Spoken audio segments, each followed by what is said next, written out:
Well, our friend Thomas Paine is here. No, it's really the actual Thomas Paine. We dug him up and... Okay, we didn't, but it's a guy who thinks he's Thomas Paine, and that's good enough for this show. He weighs in now on the death of common sense, and it's about principles, not policies. Mr. President, you recently said it was time to build a new foundation for a new America with a new future. I'm confused, sir. What do you think is so wrong with the original foundation we gave you in 1776? Other than many of our leaders and none representing representatives routinely ignore them and have mindlessly legislated the death of common sense, replacing it with concern for every other interest but America's. I respectfully suggest, sir, we have no future if you don't lead us to rescue a mortally wounded America by demanding we all rise above the divisive cancer of failed party politics and raise the national debate to a discussion of principles, not wallowing in the cesspool of policies and positions that disgust and divide our society. Principles, sir, not policies. It is the current fashion to sacrifice large portions of our sovereignty to concerns of global equity. America best serves the need for brotherhood by first keeping America independent and strong by preserving our principles. When we discuss illegal immigration and your plans for amnesty, would it not best serve the interest of America to elevate the debate to the most basic principle of our social contract? We are either a nation of laws or we are not. When our government sanctifies entitlements and creates a new class of citizen, the professional victim, should we not be discussing the principle that was the backbone of our foundation? Self-reliance, personal responsibility, and no one is entitled to anything they don't earn. Must we produce more and more rights with no responsibility on those who benefit from the sweat of others? If our country continues to drift toward a failed, castrated, socialized democracy, should we not discuss the bedrock of our founding documents? When our government does for you what you should be doing for yourself, you lose your freedom. And you are condemning yourself to a life without self-respect. True, I am the old America, and you are the new America, hip, modern, with it. But principles have no fashion. They're eternal, and there will be no hope, no positive change until we go back to what gave us greatness in the first place, our founding principles. Martin Luther King didn't march for policies. The greatest generation didn't sacrifice 1 million of our sons on World War II battlefields for policies. Our sons and daughters today in far-off wars are not dying for policies and political correctness. They fight for principle. Let us dignify their contribution, sir, by redirecting our national discussion to the principles of our founding fathers. The failed economy is not the issue.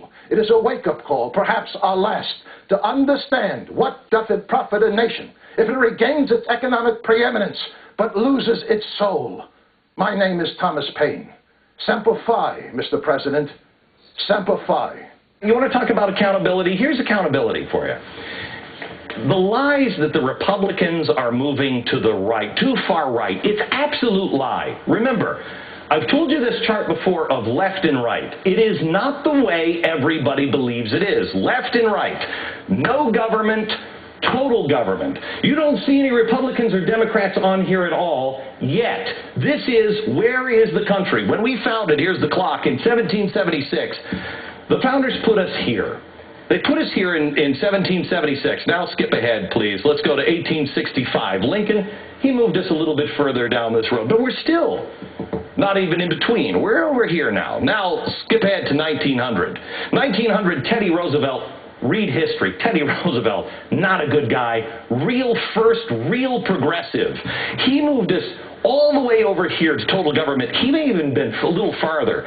Then you had the other Roosevelt, 1940, come into office. He moved us here. In 2000, where are we now? 2006 is the next one. 2006 with George W. Bush and all the Homeland Security. We just went, 1985.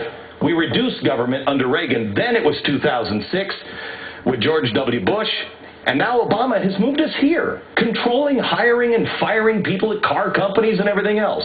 This is where we are. Total government. Now, where are the parties? Let me show you. You've seen that both Republicans and Democrats, they're here. Now let's look at left and right. Remember, this is up and down. They're both over here right now. This is what they'll have you believe. The Republicans are way over here. The people are generally center-right, not in the center. They'll have you believe they're way over here. And the Democrats will have, the Republicans will have you believe that the Democrats are way over here. Here's reality. George W. Bush was not in step with the American people. He didn't enforce our border laws. He had prescription drugs. He was not right. He was center-left. Now, The people haven't moved. But what's happened to the parties? The Democrats have moved even further, and the Republicans have, the Me Too Republicans are following, and they're leaving these people behind. Now, every single Democrat is going to say, oh, that's ridiculous. That is not even true. It's the Republicans. That's why people are leaving the Republican Party in droves. Can you show me the last chart, please? This is something that nobody is going to tell you about. The blue line is the Democratic line. The red line is the Republican. Start putting the Republican. Here's the loss of the Republicans. Here's the loss of the Democrats. That's the independent voter. Both of these parties are coming down. The media is only telling you about the loss in the Republicans, but the Democrats are losing it too. The independents are going up. What does that tell you? That America is sick and tired of the games of both parties. There may be good politicians in both parties, but they have abandoned the people, and the people are about to leave both of them.